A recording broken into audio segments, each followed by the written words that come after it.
しれないので、ボイスレコーダーに録音しておきます。まあ、おそらくこれだけの風だから、すごい風が入ってると思うんですが、昨夜4時まで打ったんですけども、今朝あまりにも風が強かったので、一旦引き上げて、先ほど7時半ぐらいにもう一度打ち直しました。こちらに2本。そして、例のごとくこちらにも2本。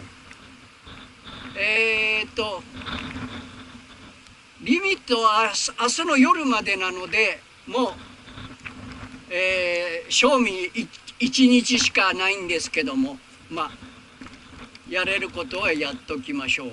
これだけ五目が流れてるので、おそらくラインは流されるんじゃないかなとは思っていますが、まあとりあえずやれるところまでやります。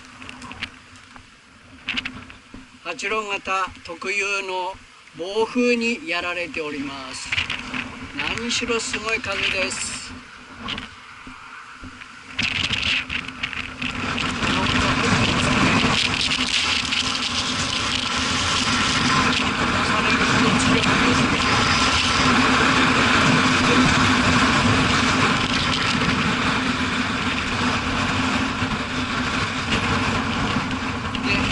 車もちょっと危ないので下の方へ置かせてもらっております。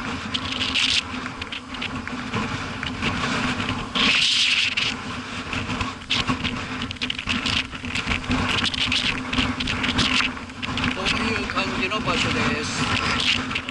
はい、以上です。